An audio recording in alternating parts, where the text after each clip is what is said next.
mesa un amigo de la casa, José Luis Tapia, economista. José Luis, ¿cómo estás? Muchas gracias por la invitación. Gracias por estar acá. Y son fechas un poco complicadas ya, el tráfico, las navidades. Sí, todo el mundo anda con el pavo para adelante, para allá. Estamos pensando en otra cosa, pero es importante hacer un alto en el camino. Claro. Y te agradezco por eso que estés acá, para poder evaluar la situación de nuestro país. Oye, un PBI de 300.000 millones de dólares, exportaciones por 80.000 millones de dólares, de las cuales 12.000 solamente son 12.000 millones en agroindustria. Es una macroeconomía, un sol, una moneda súper estable, un crecimiento proyectado del 3.3% para el 2025, pero que es insuficiente todavía para darle mayores garantías a nuestro pueblo. Sí. ¿Cómo evalúas esta macroeconomía peruana del 2025 y qué proyecciones le ves para el 2026? Bien, has hecho una buena introducción porque nosotros estamos viviendo en una etapa, digamos, de un crecimiento lento, pero se siente algo. Además tenemos una inflación bastante baja, lo cual significa que el poder adquisitivo es para la mayoría es una buena noticia, que tu dinero valga y se mantenga así por lo menos en un buen tiempo. Claro, 100 soles en enero siguen siendo 100 soles en diciembre. Sí, poquito, digamos, habrá fluctuaciones, de hecho, es que depende también mucho la canasta familiar. Algo que hace, por ejemplo, un poquito para desviarnos del tema de lo que estás hablando, es que el INEI hace como una especie de canasta promedio, es decir, esto es lo que come el peruano, ¿no? Tanto kilo de carne, tanto de pollo, tanto de verduras, tanto de seguridad, tanto de transporte, etcétera. Pero si tú agarras tu canasta verdadera, es decir, la tuya, cómo es, o sea, qué consumes realmente, vas a ver que la inflación es más alta.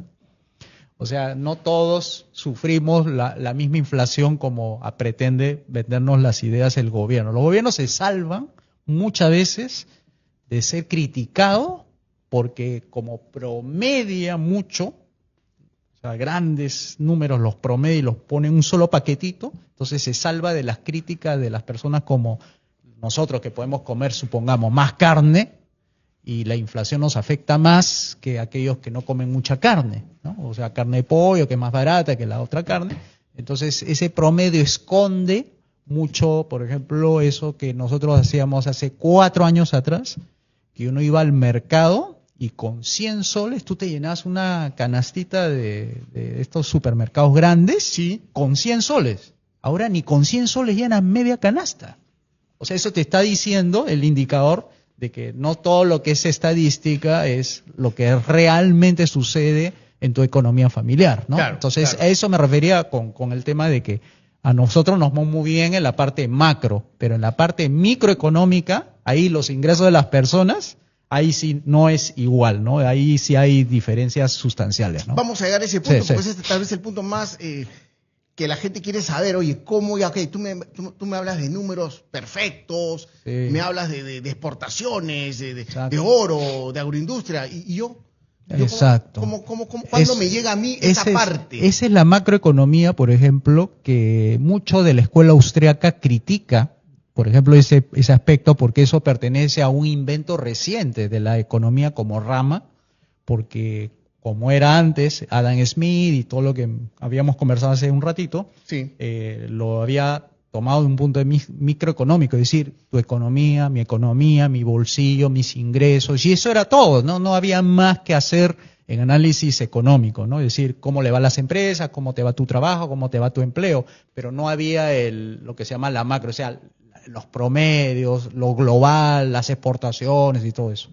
Entonces la gente pues andaba conectada muy fácilmente con los economistas, pero cuando entra el señor Keynes, hay distancia la economía familiar de la economía esta que se ponen las cifras en azul, ¿no? Por ejemplo, la estabilidad macroeconómica o el PBI, ¿no? Que tú mencionaste correctamente, 300.000 millones de dólares. Claro.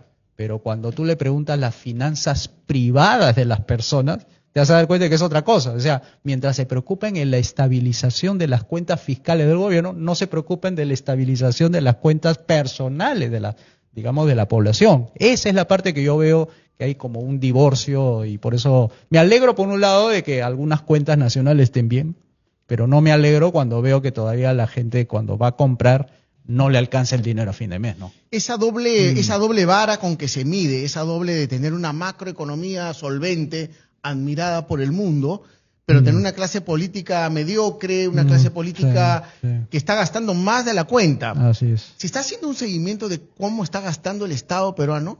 Sí. ¿Tienes una idea de cómo está creciendo el Estado peruano? Sí, mira, para que haya una idea de los gastos, el 70%, o mejor dicho, de cada 10 soles, 7 soles se va en gastos corrientes. Pero no ¿Qué es un gasto corriente? Un gasto normal, un gasto de sueldos, salarios, papel, agua, luz, teléfono, para que el burócrata pueda hacer su tarea. O sea, el empleado público puede hacer su tarea, el 70%. Pero no debemos extrañarnos, ¿sabes por qué? Porque el Estado es una entidad política.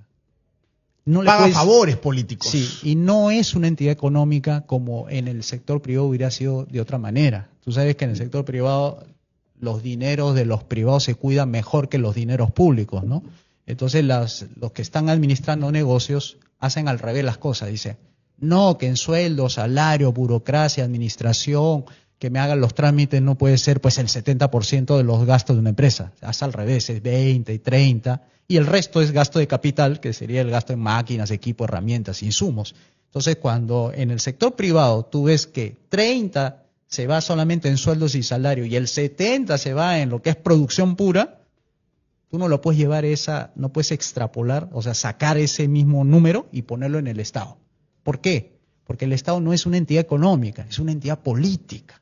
Entonces no le podemos pedir a la entidad política que se comporte como económico, porque su origen ha sido siempre político.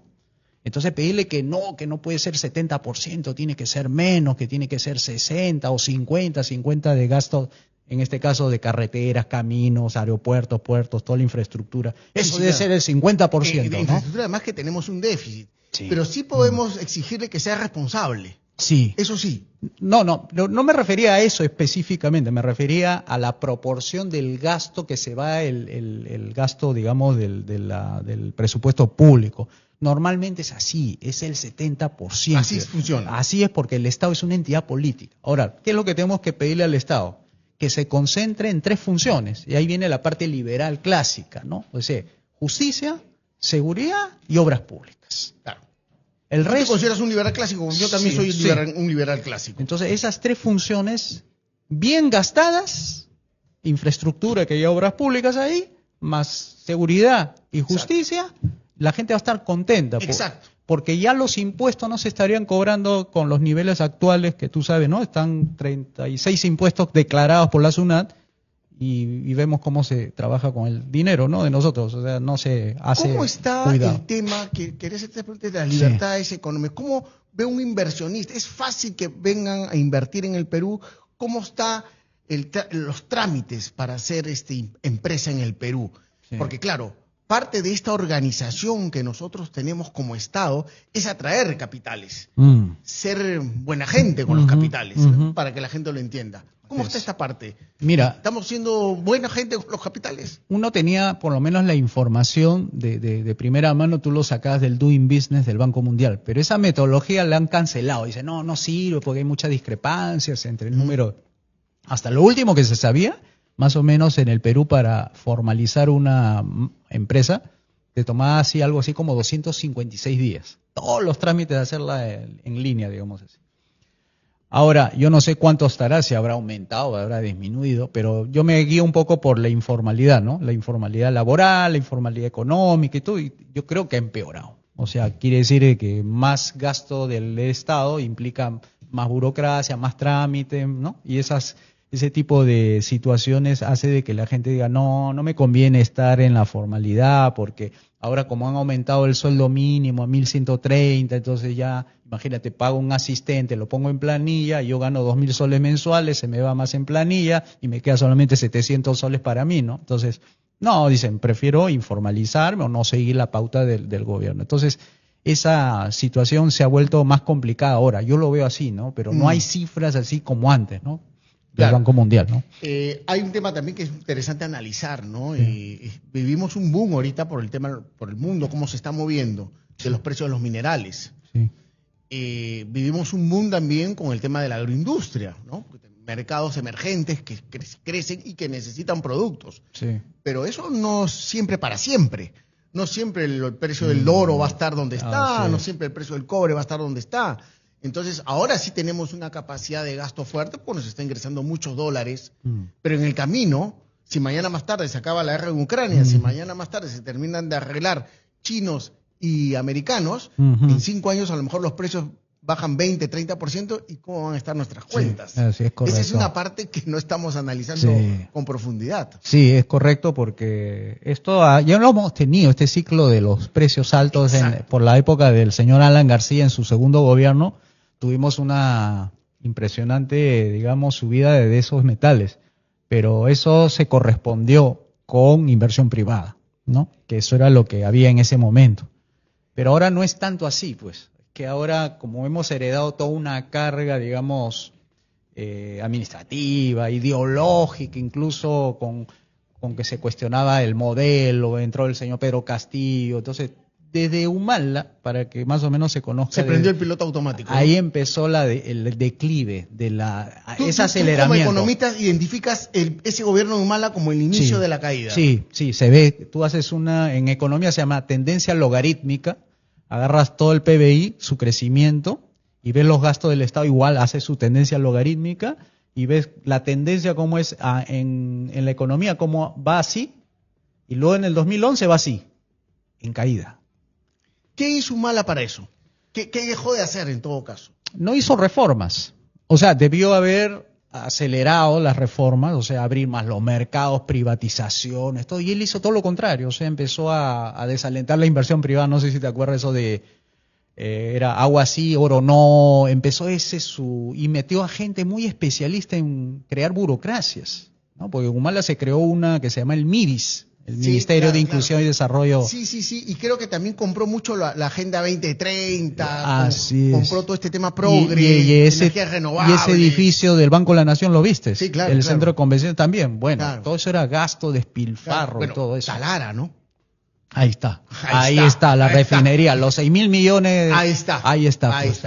Justo Talar es una prueba de cómo se dilapidó de los dineros públicos y cómo hasta ahora no corregimos el tema de Petroperú, por ejemplo. Sí, ¿no? Hasta ahora tenemos 1.000 millones. Todos los años, ¿no? Y es un despilfarro. Eso es Velasco, ¿no? Ese era el típico Velasco moderno, digamos así. Entonces desalentó mucho la inversión privada ahí, ¿no? ¿Marcó mucho el gobierno de Velasco la mentalidad de muchos de nuestros líderes actuales?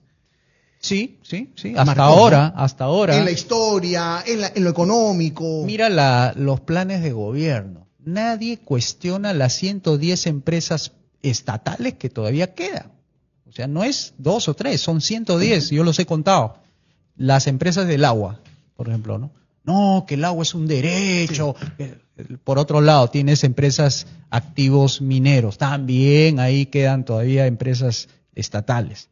Quedan incluso el Estado metido cuidando animales. O sea, el Parque Las Leyendas, esas cosas. Por ejemplo, el Estado corredor de inmuebles. Por ejemplo, Emilima, empresa municipal de inmobiliaria, también tiene. Invermed. O sea, tú sumas todo. Es increíble, todavía quedan 110 empresas que no... Interesante dato, ¿ah? Sí, es bien, porque hay muchas empresas del agua en regiones que siguen siendo de propiedad del Estado.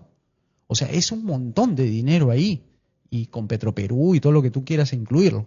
Entonces hay que hacer una privatización popular ahí, porque no podemos, así como hizo en los 90 el señor Fujimori, entregó los monopolios estatales, monopolios privados, y ahí desprestigió la palabra privatizaciones, pues, ¿no? Claro. Entonces, eso tiene que cambiar y hacerlo por accionariado difundido. O sea, cada peruano debe recibir una acción y ellos tienen que decir, o sea, nosotros todos debemos decir qué hacer con las empresas estatales, si privatizar o seguir teniéndolo como propiedad privada, recibir ingresos cada año por las utilidades que rindan estas empresas, etcétera. Desde tu óptica, tú como académico, como economista, se impone una reforma del Estado y está postergada desde hace ya varios gobiernos. Sí, reestructurar todo el Estado. Reducir las funciones. No sumar ministerios, como hay algunos candidatos que hablan de vamos a sumar, fusionar. Eso lo hacen porque son políticos y no quieren chocar con los empleos de los funcionarios. O sea, tú en lugar de tener en una mesa a 19 ministros, que ellos quieren tener a solamente 10 ministros, pero las funciones siguen siendo las mismas, Sí, o sea, no cambia nada. No cambia nada. No cambia nada, ese es lo que se llama engañar, pues, porque uno cree que las cosas van a ir mejor. No, vas a ir siendo el mismo Estado, metido en todas las áreas sociales, económicas, políticas. Entonces, no va a dejar espacio de libertad para que haya inversiones privadas y pueda crecer esto. El tema de la regionalización, que es un fracaso total. O sea, sí. hemos mantenido un esquema, fue tan mal hecho, un tan híbrido. mal hecho, un híbrido que al final lo tibio siempre termina siendo malo. Sí. Lo que se debe hacer es mantener una regionalización transversal, ¿no? ¿Sabes qué? Yo me atrevería a decir, y esto siempre lo hemos sostenido los liberales del 5 reformas, y nosotros nos autodenominamos, es hacer federalismo. O sea, una descentralización al máximo. O sea, delegar todas las funciones, las competencias, menos la defensa, menos Corte Suprema, ¿no? Pero el resto, hacerla del principio de subsidiariedad de abajo hacia arriba. Es decir, lo que no puede hacer el municipio, lo hace el regional. Lo que no puede hacer el regional, lo hace el nacional, ¿no? En ese sentido. Y transferir todo, y con su constitución federal. Como así tipo Estados Unidos, Suiza, que esas serían cualquiera de las dos. Claro. Pero esa sería la verdadera descentralización. Claro, pero también, claro, esta demarcación, este delegar se ha convertido en una forma también de devolver favores, ¿no? O sea, creo esto para que el partido tal tenga tal cosa y reparto el poder entre comillas para que ellos tengan un ingreso, una fórmula. Repito, la regionalización, por ejemplo, mantener los departamentos y que cada departamento se convierta en una región, en vez de fusionar, en vez de hacer un gobierno. Sí, pues por ahora está así, ¿no? Digamos, diseñado, la arquitectura, digamos, política está diseñada así, muy mal hecha. Muy mal hecha. Muy mal, no se puede ver los avances en ese sentido. Por ejemplo, veo la ciudad de Nueva York. La ciudad de Nueva York tiene un solo alcalde. La ciudad de Londres tiene un solo alcalde. Así es. Y así vamos repasando. Y en Lima tenemos cientos de alcaldes. Sí. O sea, es una locura lo que pasa. Lo que sucede es que como acá la descentralización se entiende como solamente la descentralización fiscal en algunas partes, pero lo que no han soltado es la jurídica. O sea, la burocrática lo han soltado. En el caso de la fiscal han descentralizado mucho presupuesto de que antes lo tenía el gobierno nacional, ahora hay varias partidas que sí lo han trasladado. En algunos casos en educación y salud no, en unos sí, otros no pueden nombrar, otros sí, que no dicen que sí pueden, no pueden.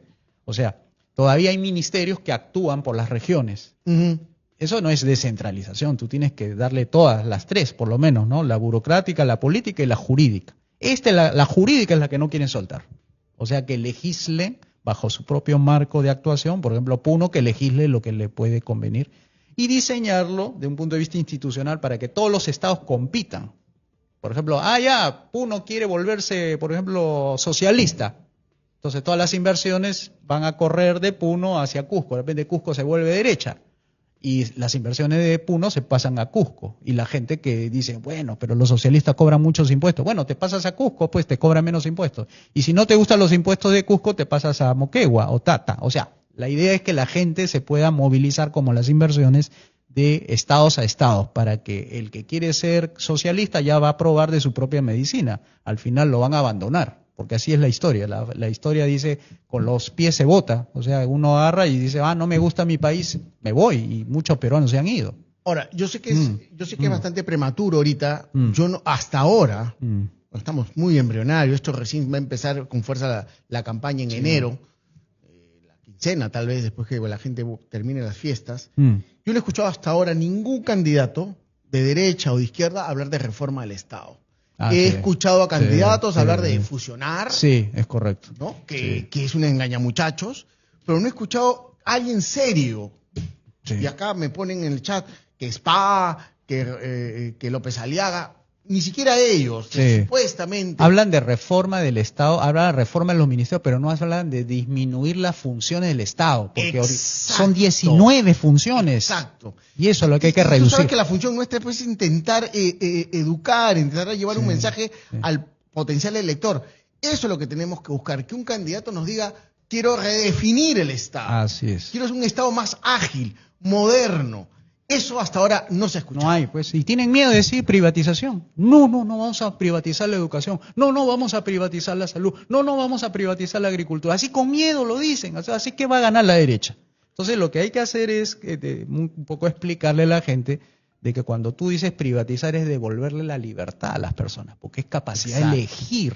Y eso es lo que no tenemos, y por eso que el Estado decide por nosotros y nos pone todos los impuestos que tenemos y nos vuelve pobre. Y eso es lo peor, nos vuelve pobre. Colijo de lo que tú dices, que no existe todavía en el Perú una nueva derecha. No existe, pues. O sea, no estamos en la onda mundial, no estamos en esa derecha patriótica europea, esa nueva derecha que ha ganado en Chile, que ha ganado en Argentina. No existe un partido, una nueva derecha patriótica en el Perú aún. Sí. Seguimos todavía con los rezagos de la antigua derecha, de esa derecha tibia, de esa derecha a medias. Con complejos, me acobardada, que no quiere decir privatizaciones. Claro. Yo soy capitalista, de libre mercado. ¿Cuál es el problema, no?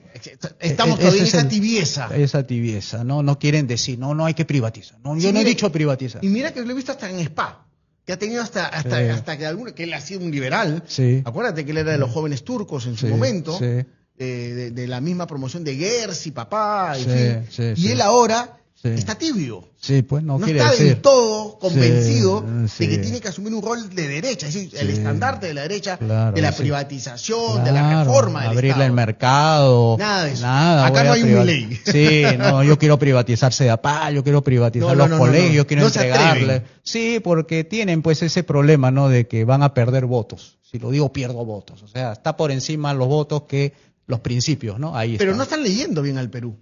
Eso. No lo están leyendo bien, porque el Perú es conservador y de derechas. Sí. O sea, si tú ves las encuestas, más del 60% se considera de derechas y conservador, además. Propietarios. Y propietarios. Sí, eso lo dijo en el CADE. Se juntaron tres. Arellano, el de apoyo Ipsos y la señora de Datum. Los tres hicieron un diagnóstico sobre cómo estaba la situación electoral. Y Arellano dio el clavo, dijo, si hay que hablarle a la gente, háblale de la propiedad, porque todos quieren ser propietarios. Entonces, ese es el tema, ¿no? O sea, hablarle en un lenguaje popular sobre las ventajas de esa derecha liberal, porque es para afianzar o ampliar o extender la propiedad privada, que eso es lo que la gente quiere, tener propiedad. Propiedad, por ejemplo, de Petroperú. ¿Por qué no darle esa propiedad de las acciones a todos los peruanos? O sea, para que tú no solamente seas propietario de Petroperú, sino de Sedapal, y no solamente de Sedapal, sino seas propietario de las empresas estatales que ahorita he mencionado, y así, hay un montón de activos del Estado que eso debería ser de propiedad de nosotros para que la gente experimente que la privatización es dinero en el bolsillo. Porque siendo uno propietario de Sedapal, siendo propietario de estas empresas estatales, se va a manejar mejor y ahí viene la platita a fin de año. Dice, estas son las utilidades de estas empresas. Aparte de ser empleado, vas a recibir ingresos por ser propietario de estas empresas que antes eran del Estado, ahora es tu propiedad, ¿no? Y con eso se mejora la eficacia del Estado. Claro. Mira, acá entrevistamos a un líder vecinal de Lurín que ha pasado 17 años en trámites para poder llevar agua potable y desagüe a su zona. Así es. En Lurín. Eso es un crimen. Así es. Eso, y después reclaman por qué la situación, y no la está llevando Chumbivilcas, Lima, Lima Sur, o sea, a 20, 30, 40 minutos. Sí, no tienen agua. Sí, pues, ese es 2 millones de personas sin agua en Lima. Pero, a ver, o sea, ¿de qué estamos hablando? Es que el Estado no lo va a poder proveer, pues, no tiene incentivo, no tiene nada, o sea, está, como se dice, dormido en sus laureles, ¿no? Entonces tienes que ponerlo a competir. Pero con el modelo actual, pues, de Sedapal, que es cerradito al mercado, cerradito a todo, entonces no vas a lograr nada. Para decir la verdad, el único que de alguna manera se preocupado por el tema del agua, aunque sea poniendo un caño, es López Aliaga. Aunque sea, él sí ha identificado que hay un problema. Sí. Ahora, no lo escucho a él tampoco decir que va a privatizar Sedapal. Claro, no lo va a decir. No lo va a decir, pero entiende que hay un problema. Sí. Porque él dice, por lo menos pongo un tanque elevado, les pongo un caño y por lo menos un cerro, tienen un caño con agua potable. Y ya es un avance, pero no es la solución al problema. No, pues porque lo que tienes que abrir es abrir los mercados. Que exista competencia. Para que cualquiera que quiera proveer de agua a las personas lo haga con y total libertad. Invierta, pum, jale los... Y algo así hay que decirle en paralelo, ¿no? Que estas reformas tienen que ir también acompañado con reformas políticas, o sea, tienes que asegurar que el sistema judicial funcione, porque tenemos Fiscalía, Poder Judicial, Policía, que está pues desmoronándose en credibilidad, institución. Entonces hay que hacer reformas políticas por ese lado, o sea, devolverle la credibilidad a las instituciones, ¿no? En la parte de justicia, sobre todo seguridad, en el tema de Policía Nacional, o sea, hay que hacer reformas en la Fiscalía, hay que hacer reformas políticas, hay que hacer del tema de los partidos políticos, por ejemplo, eso también debe ser reformado, hay que eliminar muchas leyes. Se podría resumir así, si tú me dices, ¿cuál sería la propuesta directa? Sería eliminar 20.000 leyes. El problema del Perú es de problema legislativo, el problema económico del Perú es un problema legislativo, el problema desinstitucional es un problema legislativo. Cuando entra un gobernante a gobernar, inmediatamente empieza la desestabilización política, lo van a querer sacar. Por las leyes le ponen piloto automático al gobierno. El alcalde que entra, por ejemplo, tú quieres postular alcalde, tú eres una buena persona y terminas o expulsado porque no te vas a corromper, y si te quedas, te vas a corromper. Entonces estas leyes malas lo que hacen es corromper a las personas, corromper a las instituciones, hacerle perder credibilidad. Entonces eso se llama estatismo. El estatismo hay que desmontarlo, como lo hizo el presidente Václav Klaus ahí en 1991. Dijo, ¿cómo desmantelar el socialismo? Eliminando las leyes malas. Ahí está la clave de todo, pero eso hay que llevar congresistas derogadores, no creadores de leyes, sino ir a desmontar significa eliminar 20.000 leyes, por lo menos lo que calculo. Claro. Ahora, también no se entiende, repetimos, no están leyendo bien al Perú, sí, cuando dicen que el sur vota en contra. El sur es tan capitalista como el norte. Así es. O sea, te vas a Puno sí, y ahí no hay cooperativismo. No, ahí lo que hay es capitalismo del puro, sí, del bueno, el comercial, sí, el Cusco igual, Arequipa igual. Sí. Lo que no hay es una sintonía con la gente. No hay sintonía con la gente. No hay sintonía, porque nos hemos convertido en un país que sí ha fortalecido la macroeconomía, lo cual está muy bien, y ha hecho bien su trabajo el BCR. Pero existe una falta de educación con estos términos, porque acuérdate que hubo un congresista que le reclamaba al BCR, ¿qué hace con 80.000 millones de dólares? Sí, cuando debería agarrar esos 80.000 millones de dólares y repartirlos. No, están muy mal informados los congresistas, porque hasta le decían al presidente del Banco Central, pero usted tiene que ver por el tema del empleo, le decía. Que yo tengo nada que ver, le decía, con el tema del empleo. José Luis, yo quiero apelar a tus dotes de profesor universitario. ¿Para qué sirven estas reservas internacionales? ¿Cuál es su función de tener 80.000, 85.000 o 90.000? Dicen algunos que podemos llegar los primeros días del próximo año a 90.000 millones de dólares. Sí. ¿Qué nos garantiza tener esa reserva internacional en nuestro Banco Central?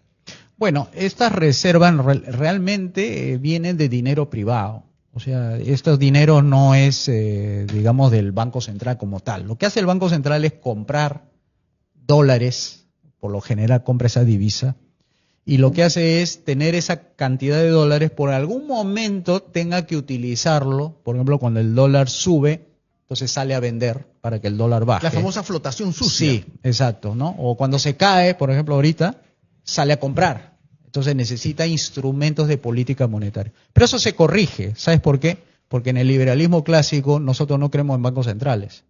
O sea, los bancos centrales están en el manifiesto comunista, en el punto 5. Exacto. Son monopolios. Y eso lo apoyaba muy bien Marx y Engels, los dos. Entonces nosotros estamos proponiendo el retorno al patrón oro. O sea, banca privada, reserva 100% no fraccionaria, para que los bancos no presten un dinero que no ha sido consentido para su préstamo. Porque eso es el problema. Hay una ley de bancos que hay que derogar, que es la 26702, que le da las dos funciones a un banco. Agarran el ahorro del público y lo presta. Eso corre riesgo. O sea, o tienes un banco de ahorros o tienes un banco de inversión. Al banco ahora se le llama banco de ahorro, pero hace funciones de inversión, lo cual está poniendo en riesgo los dineros del público. Entonces hay que separar, hay que eliminar esa ley y dejar que los bancos que quieren solamente que la gente ahorre, no lo puedan prestar. Y la gente que quiera arriesgar y ganar más intereses de lo que hubiera ganado acá, ese es banco de inversión. Pero hay que separarlo. Pero eso es todo un tema, como te dije, de retorno al patrón oro, porque lo que estamos haciendo con eso es que la gente no sienta que el dinero no vale nada. Al contrario, con el patrón oro hace que la gente sienta que su dinero vale y vale más en el tiempo, no como ahora que vale menos en el tiempo. Esa es la diferencia entre el patrón oro y el patrón fiduciario. Ese es el que nosotros estamos proponiendo desde el Instituto de Libre Empresa, el Movimiento 5 Reforma, el Foro Liberal de América Latina. Es retornar lo que era el Perú antes de 1950. Y esto es desconocido porque la gente pues no tiene mucho. Tampoco escucho a ningún candidato hablar de estos temas. Claro, pero es que es antipopular, pues, porque hablar de no, ¿para qué Banco Central? No, pero si Velarde está haciendo su buena tarea. Claro, pero Velarde tiene una fecha de caducidad en algún momento. Yo, por ejemplo, a veces me gusta pinchar un poco digamos la llanta, algunas cosas. Cuando le digo, bueno, mira, Velarde entre el que entró en 2006 y el año 2025, si tú sumas la inflación que él ha provocado desde que él entró hasta que la fecha actual, más o menos está por el 81 o casi 82%. ¿Qué significa?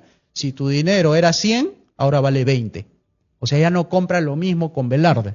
O sea, no es que Velarde evitó la inflación, no. Hemos tenido inflación baja con Velarde. Permanente.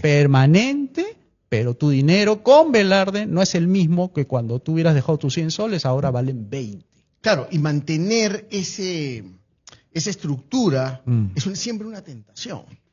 O sea, tienes ahí a la maquinita, tienes ahí el Banco Central, tienes el dinero. Así es. ¿No? Estuvimos muy cerca con un Castillo, un despropósito político como Castillo. Lo pueden cambiar. ¿Y qué pasa si mañana llega Cerrón al poder? Cambia la Constitución y le cambia la parte de independencia. Cambia la Constitución, chapa los 90.000 millones de dólares y empieza una fiesta interminable. Sí, ya Velarde no estará. Y yo quiero ver, la gasolina ya no vale 15 soles, ahora la gasolina vale 8, o 7, o 5. Entramos en una dinámica a la boliviana. Y la fiesta para eso necesitamos protegernos. Exacto. Para protegernos no necesitamos Banco Central. Exacto. Justamente porque nos va a destrozar la economía familiar si dejamos que el Banco Central haga lo que tú has señalado.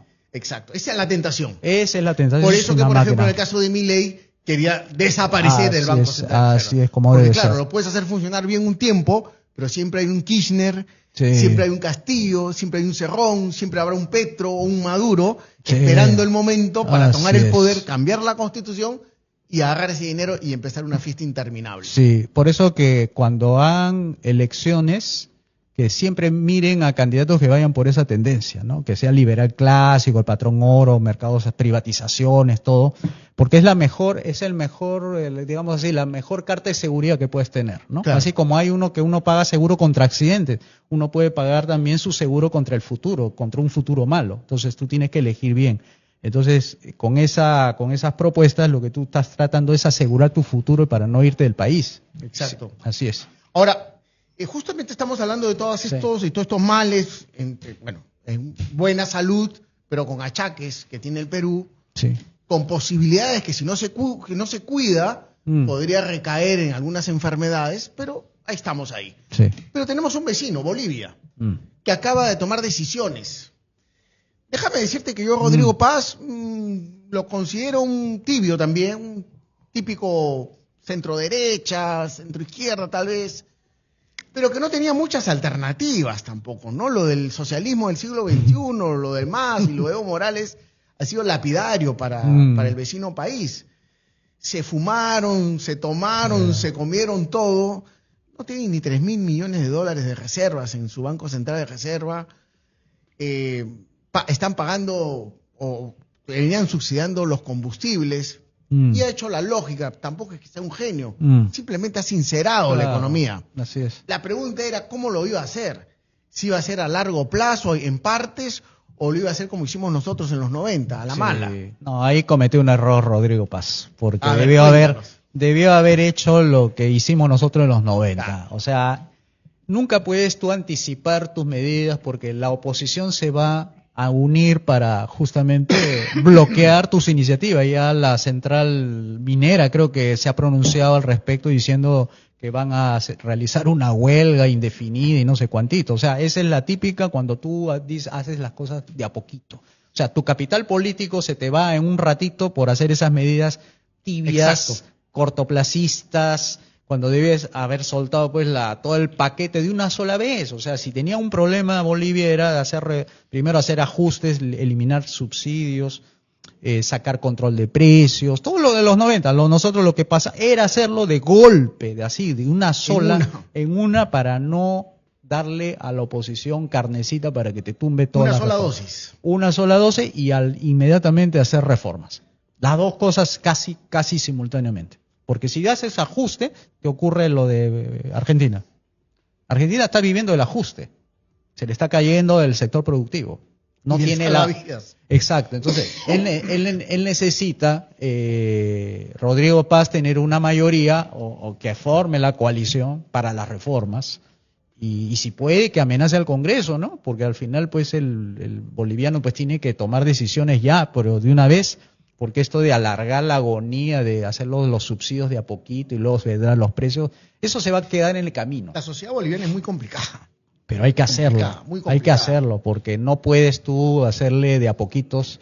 A diferencia del Perú, sí asumió una posición, bueno, veníamos también de una hiperinflación brutal. En los últimos 2 años de García, del primer gobierno de García, fueron infames. Sí. Entonces al Perú no le quedan muchas alternativas tampoco. Ahora, la popularidad de Fujimori en ese momento lo ayudó mucho en poder asumir esta responsabilidad. Ahora, este es un tema que no es de un día para otro. Y esa es la parte donde me parece que el pueblo boliviano no lo tiene claro todavía. No, pues. Este es un proceso que dura entre 3 y 4 años de mucho dolor. Pero el liderazgo, pues es el tema del liderazgo. Yo veo un liderazgo muy débil de Rodrigo Paz, no la tiene clara, no ha asumido. Si hubiera hecho lo del patrón oro, las reformas liberales, si hubiera sido un liberal clásico que hubiera aprendido de los que han hecho los comunistas en la década de los 90, lo hubiera hecho de golpe. Pero el tipo pues era muy tibio, como tú señalas, y eso pues no va a terminar bien, porque ya hemos visto en qué acaban los gradualismos, que acaban mal. Nunca terminan bien. Se anticipan la inflación peor todavía, ¿no? Nunca terminan bien. Y ahí tienes también a Argentina. Argentina con este Milei que llega con un discurso disruptivo, no solamente en lo económico, también en lo cultural, bastante interesante. Asumía también la posta de un gobierno totalmente progresista, populista hasta más no poder y corrupto. Porque este último gobierno de Alberto Fernández era el gobierno de los Kirchner, que anteriormente era de Cristina Fernández de Kirchner. Era lo mismo. Y todo lo que eso representa, hay que solamente hacer un poco de memoria. Estaba ella, estaba Maduro, estaba socialismo del siglo XXI. Y duro. Listo. De eso va. De esos candidatos que ahora acá en el Perú también de alguna manera quieren levantar esas mismas banderas. Sí. No hay forma que el socialismo, que ese tipo por lo menos funcione. No funciona. No funciona. Eso ya estaba cantado. Estaba cantadísimo. Pero Milei tiene también un grave problema, la gente. Porque hay una estructura de pueblo que está totalmente abrazando el sindicalismo, el cooperativismo, la ayuda social. Es muy duro para Milei cambiar ese chip. Conversábamos antes que empezáramos la entrevista. La ventaja que él tiene es que hay una base juventud, muy amplia, a diferencia, por ejemplo, de la española, que la base juvenil no existe, porque es un país de viejos. Y los viejos se aferran mucho a su sueldo, a su pensión, a la ayuda, ¿no? En cambio, en Argentina no, son los jóvenes los que están apostando por el cambio. ¿Cómo avisoras el tema de la Argentina? Teniendo en cuenta que es un país riquísimo, tanto como el Perú, tiene un yacimiento Vaca Muerta que es espectacular en cuanto a gas y petróleo. ¿Cómo ves? Y además con el salvavidas que le ha tirado los Estados Unidos. Ese es un tema ahí. Lo que yo veo es el liderazgo del presidente Milei. Me parece que no es el presidente que necesita Argentina para hacer esos cambios. Él realmente necesita otro tipo de, si quieres llamarlo un Milei 2, reloader, recargado, mucho más agresivo, pero más político. Él no lo veo político, lo veo muy confrontativo, no arma coaliciones alrededor de... Le falta muñeca política, dices tú. No, además de eso, pues tú no puedes pasártela insultando pues al que te va a aprobar o no las leyes, que necesitas de su voto, diciéndole que es un ladrón, un corrupto, y después luego lo tienes al costadito. O sea, no puedes hacer coaliciones así interesantes como para sacar adelante. O sea, él no es un político de verdad. Él ha llegado por alguna razón ahí, porque no había seguramente otra persona que lo pueda interpretar mejor. Ha llegado por el desgaste, ¿no? El desgaste de la misma política tradicional, de la casta que él llamaba, ¿no? No es un político de formación, porque él viene de la academia, la consultoría, o sea, no ha armado un partido. Y de los de televisión, ¿ah? Claro. muy mediático, lo que tú quieras, sí, sí. pero no se le vio como armar un partido político disciplinado. Metió a cualquier gente con tal que haga un poco de bulla. Y eso no se puede hacer, pues, con así ese tipo de gobierno de chiquillos que no saben qué decir o que le tengan que dar consignas y que se portan muy mal y lo hacen quedar mal al presidente. Entonces, tiene que llamar de otras bancadas, ¿no? El último, como no recuerdo el último primer ministro que él nombró. Ya no sé si... Francos, creo que era. Franco. Ya, por ejemplo, él era de un partido, no recuerdo si era de radicalismo, me parece. Creo que sí. Imagínate, ¿no? O sea, él se ha tenido que alquilar gente de otras Claro, tiendas. porque no tiene estructura. No tiene, pues no se ha preocupado, no es un político que se hubiera preocupado de armar un partido disciplinado, ¿no? Con doctrina, programa, todo listo. Pero él pues aprovechó la coyuntura para hacer bulla y todo eso. Entonces, no le veo yo esa posibilidad de hacer un cambio más allá de lo que viene haciendo, porque ya tiene también un dólar que se le está disparando. Eso es lo peor de todo. O sea, ese swap que le han dado así como un salvavidas, ¿no? Porque es un salvavidas. Ese más por obra de Trump, que le ha salvado, que por el mismo... ¿Y por qué tenía la misma elección, esta última que gana porque Trump prácticamente le pone una pistola en la cabeza a los argentinos? Así es. Dice, o votan por él o se acaba la ayuda, ¿no? Entonces, como verás, es muy artificial su liderazgo, ¿no? No es un liderazgo sólido, comprometido, ¿no? Porque habla mucho, pero ejecuta poco. Y yo lo que veo ahí que también tiene mala gente a su alrededor, Toto Caputo, por ejemplo.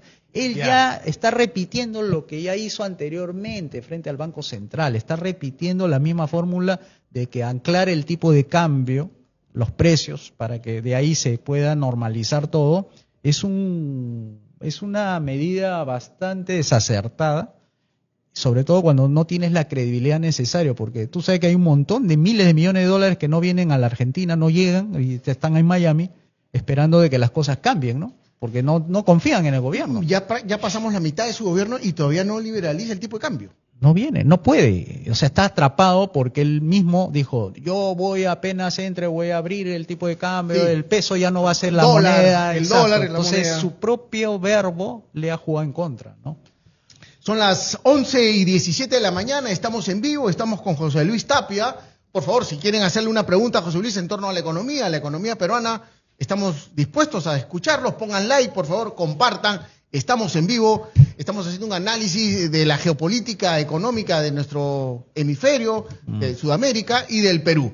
José Luis, 3%, 3.3 proyectado de crecimiento. Qué buen número, pero parece bastante insuficiente cuando podríamos estar creciendo 6, 7 y hasta 8, dicen algunos analistas. Sí.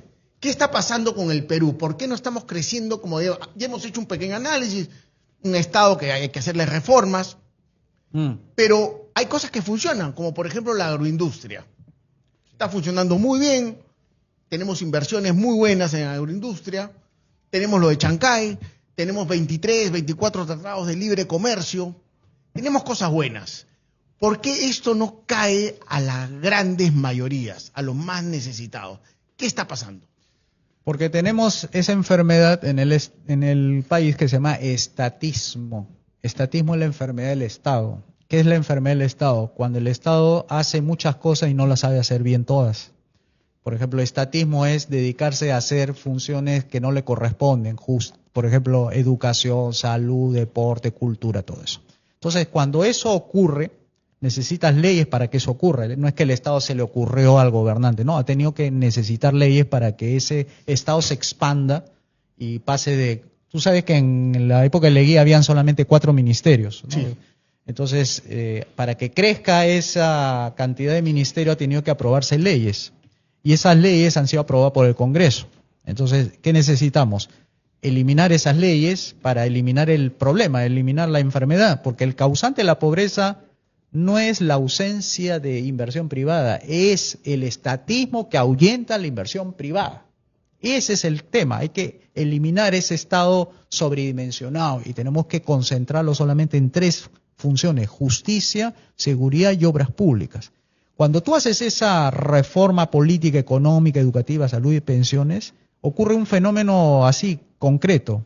El tarro de leche, que ahorita está a 4.50, baja a 2 soles 75. O las pensiones que está en 2.000 soles en una universidad privada, baja 1.000 soles. O si tú estás pagando 200 soles de electricidad, baja 100 soles. O el arroz que está a 4 soles, lo bajas a 2. ¿Por qué? Porque vas a necesitar menos impuestos y además la propia inversión privada va a hacer que los ingresos de las personas empiecen a crecer. Porque ahorita estamos a cerca de $6.000 al año, más o menos es la ganancia de un peruano promedio a través del PBI, como le llaman. ¿No? Sí, me parece que sí, más, ¿eh? sí, puede ser por el tipo de cambio. Sí. Como ha bajado, sí, seguro se ha disparado a 7.000, 8.000 más o menos. Entonces está en 300.000. Sí, por el tipo de cambio ha subido. Sí. Dicho sea de paso, Elon Musk, su fortuna ha sido cuantificada en 600.000. Claro, sí, más facturas, sí, así es. Walt Disney, creo que Walt Disney factura más que el Perú. Sí, claro. Una empresita, claro. ¿No? Entonces, esta riqueza va a crecer cuando venga la inversión privada. Y la inversión privada es como cualquier persona que mira, asoma y dice, acá en el Perú se puede invertir. Sí, se puede invertir, pero vas a tener que cumplir con todos estos requisitos. Entonces, el requisito 1, el requisito 2, el requisito... O sea, al final vas a tener 200 requisitos que vas a cumplir y dice, pero tienen ustedes un poder judicial que se pelean entre ellos, el fiscal también se pelea entre ellos. Eso no me da garantías de que... Mejor me vas a firmar algo en el CIADI para que yo pueda tener algo de predictibilidad sobre eso. O sea, lo que estoy diciendo es, lo que el Perú necesita es una transformación radical.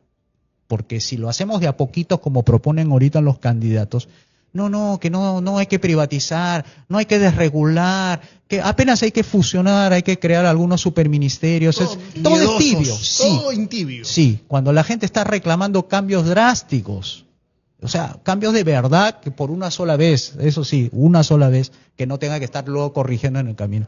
Cuando hagan eso, recién la gente va a sentir los beneficios.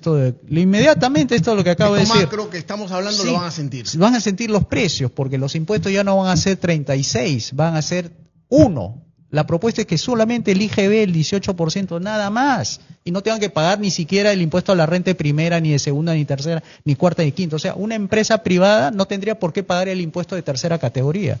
Un trabajador privado no tendría que estar pagando el 15%, 18 o 21% de impuesto a la renta de quinta.